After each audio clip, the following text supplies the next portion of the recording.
Merci beaucoup de m'avoir invité.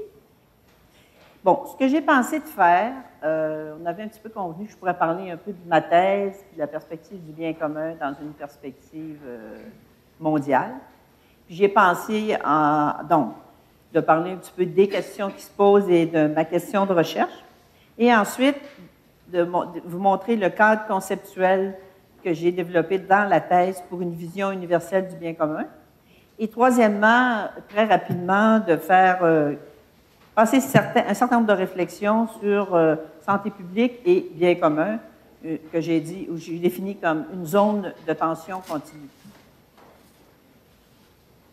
Donc, là, je suis dans la première partie, donc un peu des éléments tirés de ma thèse. Évidemment, toujours frustrant de parler de sa thèse parce qu'on fait une grosse thèse de 200 pages et puis quand il faut résumer ça, c'est toujours un petit peu frustrant. Mais, alors, dans la thèse, je rappelle au début que dans les années 70, plusieurs événements importants ont fait en sorte qu'ont surgi des nouvelles questions éthiques et, de la justice et des questions sociales. Alors, par exemple, lorsqu'est arrivé l'événement de la jeune Kinlan, qui, suite à un accident, était dans un coma végétatif et que ses parents ont voulu débrancher. Et là, il y a eu toutes sortes de discussions et finalement, ça a été accepté. Et là, ça a posé beaucoup de questions. Il y a eu le développement de l'immunologie, biologie moléculaire et tout ça, qui a posé certaines questions aussi sur l'instrumentalisation du corps humain, l'identité, la vie privée. Et Louise Brown, le premier bébé éprouvette, et qu'elle a posé des questions au sujet du début de la vie, de la fertilisation, etc. En 1978, il y a le fameux rapport Belmont, que vous connaissez tous, j'imagine, avec le développement du principisme, les principes qui sont amenés d'autonomie, de justice, de bienfaisance, non-malfaisance, etc., qui sont dans ce rapport et qui vont beaucoup inspirer la bioéthique américaine. Alors, tout ça a soulevé des questions éthiques, légales, sociales. C'est qu'on entend ici? Bon. Sur l'autonomie, l'identité, la nature humaine, les limites des applications des nouvelles technologies. Donc, ici, une petite diapo en disant le monde change. Alors, vous avez le bébé de petit pois, pas plus gros qu'un stylo, qui pose des questions de début de la vie, d'allocation des ressources, parce que comme vous savez, le bébé prématuré, ça coûte très cher, particulièrement dans un système financé par les fonds publics. Vous avez l'ADN, et vous avez ici le clonage, des gens qui ont cloné, ça a donné un autre produit. Ici, vous avez la personne qui se fait demander, vous aimeriez peut-être donner quelques-uns de vos gènes à une biobanque. Qui dit, bien, c'est quoi une biobanque? Si j'accepte, qu'est-ce que ça veut dire? Donc, toutes les questions autour de l'éducation du public, de l'implication de la vie privée, confidentialité, etc. Ici, les nanosciences qui posent encore des enjeux éthiques. Et j'ai mis le Superman avec l'idée du transhumanisme, de vivre très longtemps, etc. Donc, c'est juste une petite synthèse qui illustre toutes les questions qui se posent. Alors, qu'est-ce que ça veut dire, ça, pour la bioéthique? Ça veut dire questionnement sur le début de la vie, fertilisation in vitro, création d'embryons pour la recherche, diagnostic génétique préimplantatoire, pour la fin de la vie, euthanasie active ou passive, le don d'organes, collecte et conservation, usage de données génétiques, allocation des ressources, écart entre les pays riches et les pays pauvres, le rôle de la société civile et les rapports entre la connaissance scientifique et l'éthique à redéfinir. Alors, c'est une énorme question. Quelle devrait être, jusqu'où doit aller la science, quelle doit être l'intervention de l'éthique, etc. Donc, si on prend au plan mondial, au plan global, qu'est-ce que ça fait, toutes ces choses-là, et le développement des recherches aussi au plan mondial, comme vous savez. Donc, quand on regarde la littérature, on voit qu'il y avait, c'est développé dans les pays, une bioéthique qu'on peut qualifier de nord-américaine, avec l'accent sur l'autonomie, la bienfaisance, les principes que j'ai énoncés. En Europe, la bioéthique s'est surtout développée sur les droits de l'homme et la solidarité. En Amérique latine, l'accent a été placé sur l'autonomie, bien sûr, mais aussi sur une emphase sur le caractère social de la bioéthique et son dépassement du cadre biomédical. Lorsqu'on a fait la déclaration, je vais y revenir tantôt. Bon. OK, si on continue, le flux des activités de recherche change La mondialisation en recherche et en santé comme en économie bouleverse le paysage mondial. Les projets de recherche incluent des équipes de plusieurs pays. Le financement provient de multiples sources. La compétition et la course au brevet s'accentuent. Les pays sans encadrement éthique ouvrent la porte à l'arrivée de chercheurs et parfois de compagnies pharmaceutiques qui sont sans scrupules.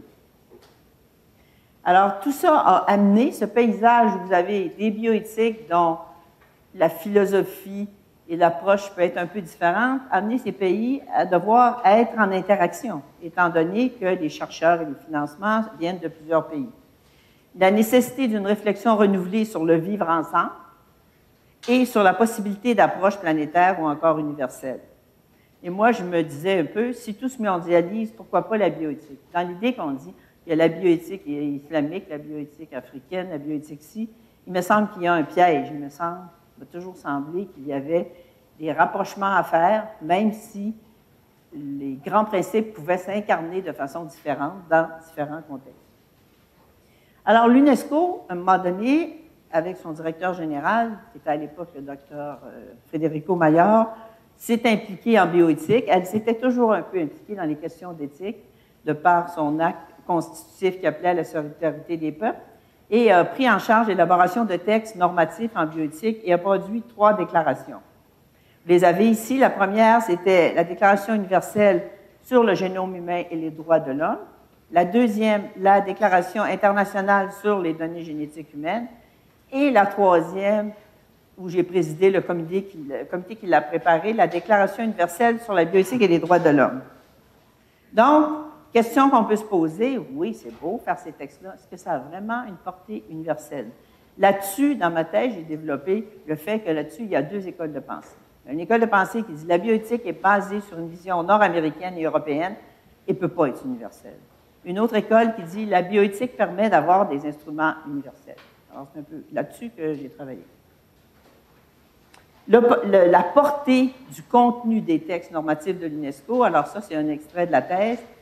C'est sûr qu'il y a un souci de développer des cadres normatifs internationaux ou universels à l'UNESCO, qui sont des conventions, qui sont des instruments contraignants ou des déclarations, mais est-ce que ce contenu est vraiment susceptible de remplir les fonctions auxquelles ils sont destinés? En somme, quelle est la contribution au maintien du bien commun ou du vivre ensemble au niveau mondial? Alors, la question que j'ai posée dans ma thèse, c'était celle-là. La Déclaration universelle sur la bioéthique et les droits de l'homme, est-ce qu'elle véhicule une vision du bien commun dans un contexte mondial de pluralité et de diversité culturelle? On dit contexte mondial, mais c'est aussi des contextes, comme ici à Montréal, qui sont parfois régionaux ou nationaux. Donc, rapidement, parce qu'on n'a pas tellement de temps, alors, on a eu le mandat à ce comité de préparer un instrument universel, un instrument sur des normes universelles en bioéthique. Donc, comment ça marche, cette machinerie? C'est peut-être bon que vous l'entendiez pour une fois dans votre vie pour voir comment c'est compliqué, comment la politique peut jouer dans ça, il y a toutes sortes de paramètres qui peuvent jouer. Donc, vous avez les acteurs qui sont impliqués dans la préparation d'une déclaration à l'UNESCO, l'Organisation des Nations Unies pour l'éducation, la science, la culture. Vous avez le Comité international de bioéthique que je présidais, où là, vous avez des experts qui sont appelés à élaborer le texte. Vous avez un petit groupe de rédaction qui est en interaction avec le comité. Vous avez un comité interagence qui comprend l'OMS, l'OCDE, un groupe arabe, plusieurs groupes avec qui on avait une interface pour leur soumettre les différentes versions du texte, qu'il y a eu à peu près 6 versions. Vous avez des acteurs de la société civile, des comités nationaux d'éthique, etc.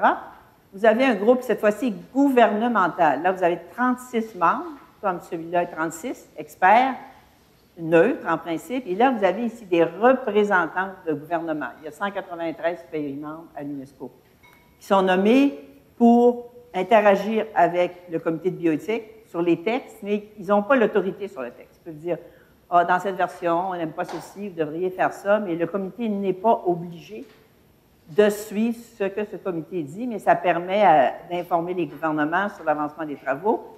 Vous avez un projet qui s'élabore, Déclaration universelle bioéthique droits de l'homme, qui va ensuite au directeur général de l'UNESCO, et là, ça arrive aux experts gouvernementaux. Alors, eux sont nommés par le gouvernement pour aller regarder le texte. Et là, l'autorité sur le texte passe à ce groupe. Eux, ils peuvent décider. On l'aime pas, on leur demande de continuer, on change ceci, on change cela. Donc, c'est des réunions assez stressantes parce que vous avez élaboré votre texte et espérons qu'ils vont le maintenir et qu'ils ne vont pas trop le charcuter, si on peut dire. Et ensuite, ça va à l'exécutif, à la conférence générale, et c'est approuvé ou rejeté. Alors, comme vous voyez, ce sont des machineries assez compliquées, et il s'agit de naviguer là-dedans, puis on avait 1 an pour faire ça, donc c'était assez court comme temps.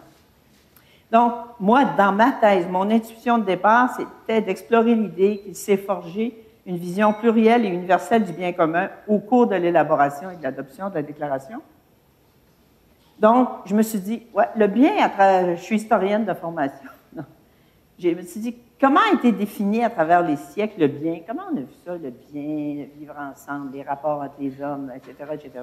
Donc, j'ai lu, pas tout à fond, mais je me suis documenté sur les auteurs que vous voyez là, pour essayer de voir. Alors, il y en a qui disent que ce qui fonde l'agir humain, ce sont les émotions, d'autres la raison, d'autres comme Hobbes, que l'homme est à l'homme un loup, donc il faut qu'il y ait des contrats pour que tout ça fonctionne. Alors, je me suis fait avec tout ça une idée sur la définition du bien. Sur chacun de ces auteurs, évidemment, vous pouvez écrire 3 thèses sur chacun d'entre eux, mais j'ai essayé de synthétiser. Je suis arrivé avec 2 courants, un courant qui est plus économique, un courant qui est plus humanitaire, dans lequel j'ai mis l'OMS, l'UNESCO, la FAO, qui s'occupe de l'alimentation, et dans l'autre courant, plus la Banque mondiale, le Fonds monétaire international. Il y a certaines choses qui se croisent, mais ça m'a un petit peu fixé sur l'évolution du concept de bien à travers l'histoire. Et après, je me suis dit, conception du bien aujourd'hui, qu'est-ce que ça veut dire? Le bien public, les biens publics, l'intérêt public, le bien commun ou l'intérêt général, qui sont souvent vus comme des synonymes. Avec tout ça, j'ai développé un cadre conceptuel pour le bien commun. Alors après ça, j'ai regardé, parce que bizarrement, vous allez voir dans des textes, si vous lisez les journaux ou certains livres, il faut poursuivre le bien commun. Le bien commun existe-t-il? Et tout ça, mais il n'y a jamais de définition. Je ne dis jamais. Voici comment on peut définir le bien commun. Alors, à travers les livres que j'ai lus sur le bien commun, j'ai regardé vous allez lire, par exemple, le livre de Riccardo Petrella sur l'eau. Le livre s'appelle « Le bien commun ». Il n'y a pas de définition dans le livre. Mais on va dire, si vous voulez pratiquer, on va dire, où est passé le bien commun? Les gens ne sont plus solidaires, etc. Alors moi, j'ai essayé de voir à quoi on faisait référence quand on parlait du bien commun.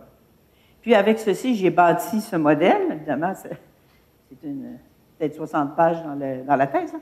Mais ce modèle où j'ai dit, voilà, le bien commun peut se baser sur la responsabilité. Là-dessus, vous connaissez Anne Jonas, Génération future ou tout ça, le principe responsabilité. Je vous donne un auteur, la justice, vous allez voir Rawls ou Amartya Sen qui parle de justice et d'équité, la solidarité, de la littérature là-dessus, et l'autonomie. Alors, j'ai bâti ce modèle. Comme vous voyez, il n'y a pas que la solidarité, il y a aussi l'autonomie. Il n'y a pas que solidarité et autonomie, il y a aussi justice et par-dessus responsabilité, par-dessus bien commun, qui peut être défini d'une façon universelle. Alors là, après ça, je suis allée dans les différentes versions j'ai regardé tout un corpus documentaire, ce gros, de procès-verbaux, différentes versions des textes, pour voir qu'est-ce qu'on avait dit, nous, sur chacun de ces concepts. Alors ici, j'ai fait une petite démarche, comment j'ai construit la thèse. Alors, j'ai analysé à travers 3 périodes, les étapes préliminaires, les travaux du Comité international d'éthique et les travaux des experts, l'évolution de la conversation à travers chaque étape, et quelle vision s'en dégage du bien commun, des valeurs et des principes, et après, le contenu de la déclaration, et tout ça, quelle vision du bien commun. Donc, dans le fond, c'est de prendre un texte et de le reconstruire, de retrouver ses assises théoriques. Ce que le jury l'a mentionné, hein, qui a été fait très peu souvent par quelqu'un, par exemple, qui a participé à l'élaboration d'un tel texte. Et il y avait quand même le danger de faire très attention, comme j'avais été présidente, de ne pas être biaisé, si on dit. Donc, à la fin, on a abouti avec ces principes qui sont ici. Ça, c'est ceux que nous avons faits et les principes qui ont été adoptés par les experts gouvernementaux. Comme vous voyez, ça a été bien parce qu'ils n'ont pas tellement modifié nos principes, Ils ont ajouté « personnes incapables de consentir ». Nous, on n'avait fait qu'un article sur le consentement, ils en ont fait 2. Ils ont ajouté l'article sur la vulnérabilité. Ils ont ajouté la responsabilité sociale. Ils ont mis responsabilité sociale et santé et protection des générations futures. Donc, ils ont ajouté des choses qui sont bien. Il y a des choses dans nos textes qu'ils ont un peu modifiées, des fois qui ont un peu affaibli certaines choses aussi. Mais quand même, on peut dire, ce qui est intéressant, c'est que là, vous avez des gouvernements. Alors, vous n'avez pas l'Association médicale mondiale, vous avez des décideurs qui acceptent un texte, donc ça a une force politique importante. Et ça permet à certaines personnes, par exemple, qui peuvent venir, parce que durant ces travaux, je suis allée en Turquie, en Iran, au Japon, aux Philippines, de se dire, bien, une fois qu'on a ça approuvé par nos gouvernements, nous, on peut pousser des chercheurs, on dit ça, des experts de la société civile, pour leur dire, maintenant, vous avez accepté ça, alors qu'est-ce qu'on fait? Est-ce qu'on met en place des comités d'éthique? Est-ce qu'on fait des consultations avec la société civile, etc. Ensuite, je vous dis ça parce que c'est un article, ceux qui sont experts en droit international, ce qui n'est pas mon cas, qui ont dit que c'est un article assez nouveau dans un texte comme ça. Et vous voyez ici, vous allez retrouver des choses qui, je pense, qui vous sont chères au cœur. La promotion de la santé et du développement social au bénéfice de leur peuple est un objectif fondamental des gouvernements que partagent tous les secteurs de la société. Compte tenu du fait que la possession du meilleur état de santé qu'il est capable d'atteindre constitue l'un des droits fondamentaux de tout être humain, quelle que soit sa race, sa religion, il faut favoriser l'accès aux soins de santé de qualité et aux médicaments essentiels, notamment dans l'intérêt de la santé des femmes et des enfants, car la santé est essentielle à la vie même et doit être considérée comme un bien social et humain. L'accès à l'alimentation, à une eau adéquate, l'amélioration des conditions de vie et de l'environnement, l'élimination de la marginalisation et de l'exclusion fondée sur quelque motif que ce soit, et la réduction de la pauvreté et de l'analphabétisme. Ça, c'est quand on est allé en Argentine, où le Brésil et le Mexique étaient présents, ils ont dit, ne faites pas une déclaration seulement sur les nouvelles technologies et tout ça, mais aussi sur les besoins fondamentaux du monde, qui est un gros pourcentage de personnes, comme vous savez, qui ne mangent pas, qui n'ont pas de l'eau potable, etc. Alors, on a mis cet article-là qui, dans le cadre d'une telle déclaration, et c'est assez nouveau et qui peut faire son chemin dans le cadre des droits de l'homme et tout ça. Et on a mis aussi cet article qui est important dans cette idée d'universalisation, parce qu'on a mis la présente déclaration doit être comprise comme un tout et les principes doivent être compris comme complémentaires et interdépendants. Chaque principe doit être considéré dans le contexte des autres, dans la mesure qui est appropriée et pertinente selon les circonstances. Donc, cette idée qu'il faut contextualiser. Moi, je suis allée faire de la formation en Côte d'Ivoire. Bien, il faut travailler, pas pendant les derniers événements, mais un petit peu avant, il faut travailler avec le contexte. Il y avait des médecins qui étaient là. Alors, j'ai parlé des principes de la déclaration, mais comment ça s'applique chez vous? Quels sont les problèmes qui se posent chez vous en santé des femmes, en nouvelles technologies de reproduction s'il y a lieu? Alors, ils ont fait des histoires de cas et tout ça. Donc, ils ont dit, on peut travailler avec les principes, mais on les applique dans notre contexte.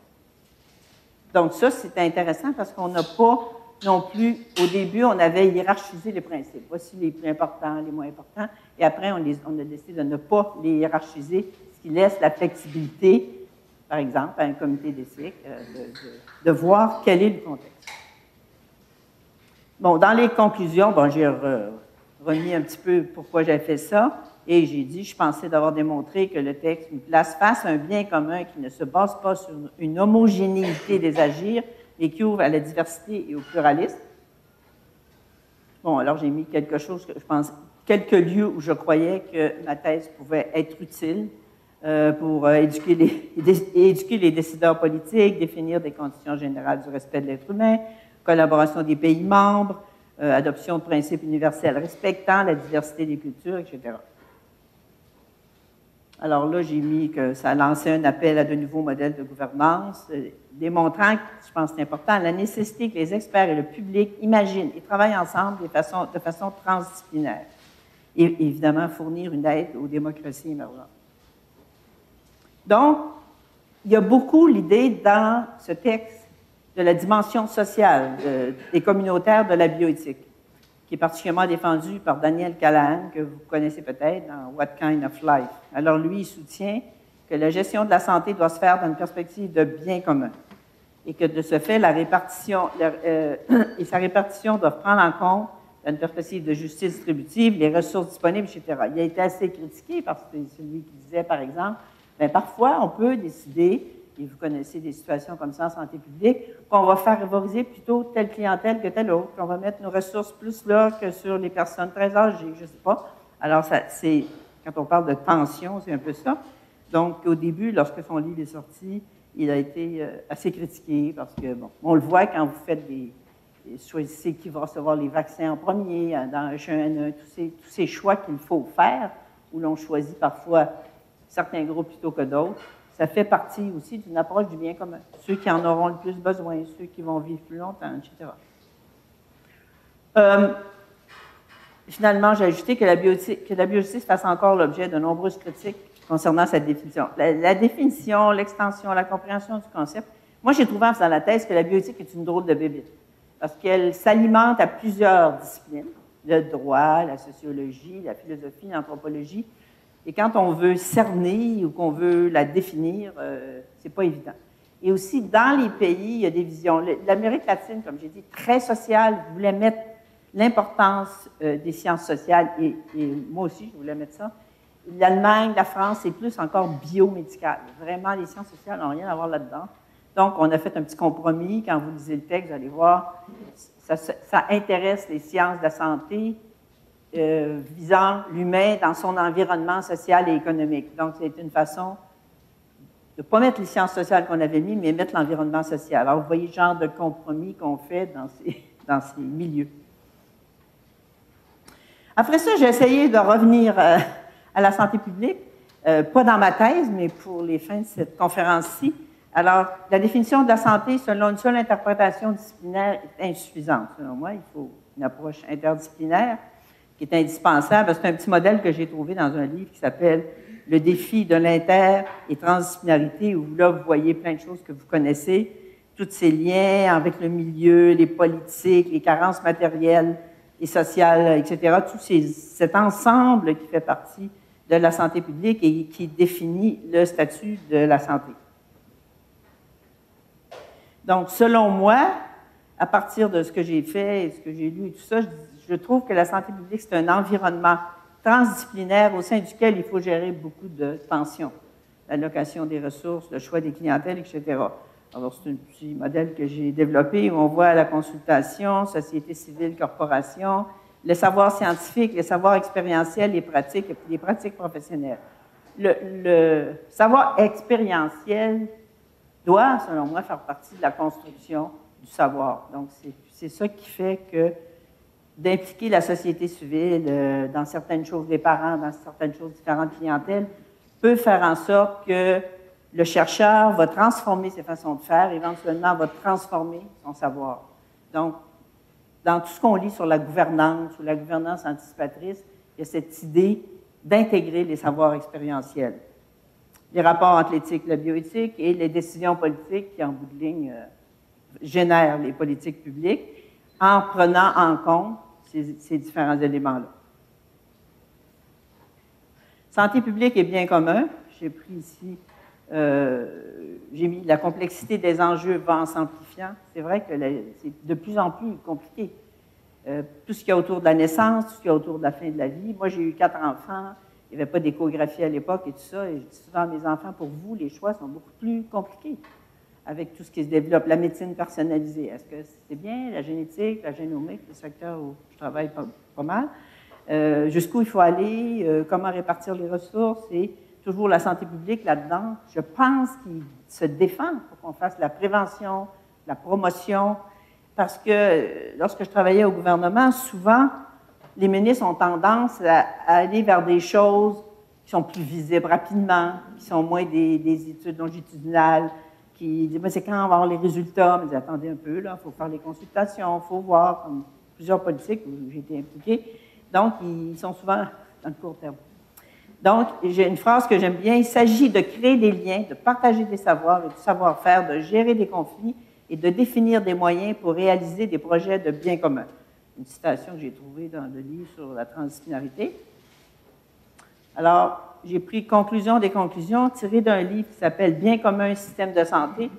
où Pierre Bois dit « Qui aurait cru que cette notion, le bien commun, bien inscrite dans le patrimoine théologique chrétien, mais longtemps délaissée, allait trouver de nouvelles lettres de noblesse pour penser la complexité des injustices possibles engendrées par ces mêmes systèmes de santé. » J'aime bien cette citation.